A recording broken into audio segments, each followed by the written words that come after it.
If you want to build muscle with bodyweight training without any weights or access to a gym, you have to know exactly how to make bodyweight exercises harder. So stay tuned, as in today's video I'm going to give you the 5 best ways to make bodyweight exercises harder so you can ultimately make more gains.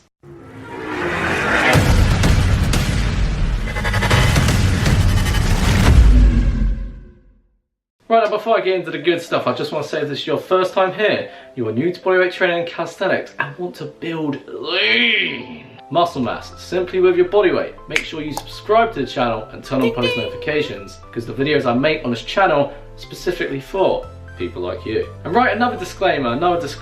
This is kind of following up from my previous video I made a few weeks ago based on progressive overload, whereas this video expands upon that. So if you want to gain more knowledge so you can make more progress with calisthenics, I highly recommend you check out that video in this card here. And with these 5 methods, I saved the best till last, so make sure you stay to the end, my friend. So the first method to make bodyweight exercises harder is to use assistance and decrease it over time. This is actually exactly how I managed to bust out my pull-up plateau a few months ago and actually get pretty good at pull-ups and chin-ups, which I struggled with for so many months. And so what you do is that you pick an exercise in which you struggle with or simply cannot actually do, such as the pull-up, and you provide assistance to the working muscles. So for example, the pull-up, the working muscles being the upper body, the back and biceps, and then as I pulled up, I actually kind of squatted up with the lower body at the same time. So my legs are using assistance and helping with the range of motion. And over time, as I got more comfortable with the amount of assistance my legs were providing, I found ways to slowly decrease the amount of assistance my legs could provide, because as my legs provided less assistance,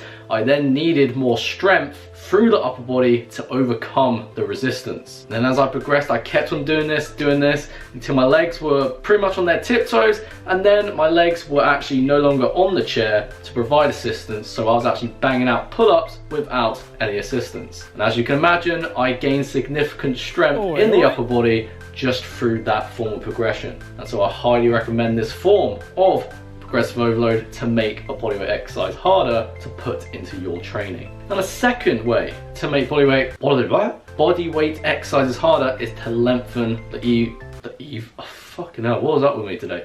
Lengthen the lever. And what I mean by lengthening the lever is by increasing the distance the working muscles have to travel to complete the range of motion. So for example, if you're doing a hanging knee raise, the higher you pull up, the harder it's going to be, because as you lengthen the lever, the muscles in the anterior chain and the abs, more muscle fibers are recruited as a result, and stronger muscle fibers are needed to overcome this greater force. And so as you progress and your body becomes more and more able to cope with the intensity, you're going to make more gains as a result. So if you're using an exercise as it is and struggling on how to progress from there, increase the range of motion. Simple as that. Now the third method you could use is to get explosive. Now this is actually fantastic for the lower body in particular, because the lower body, the legs, are pretty strong muscles, and so we need a bit more in certain areas in order to provide a sufficient intensity to keep those tree trunks growing. So a great way to do this is by adding more plyometric movements to our training. So for example, if you're doing seated pistol squats and seated pistol squats get too easy, what you can do instead is, as you come up, instead of keeping your foot on the floor, you can explode up, so your foot leaves the floor. It's going to recruit more of the fast twitch muscle fibers, the type 2 muscle fibers in other words. So what it's going to do is that it's going to lead to a more rapid fatigue as the intensity of the exercise increases. And so the more explosive you become, the harder the muscles are going to have to work, because the form of resistance is becoming greater and greater. So if you get more explosive and more explosive, you're going to be able to make bodyweight exercises harder, and so as a result, be able to make more gains with simply your body weight. Number 4.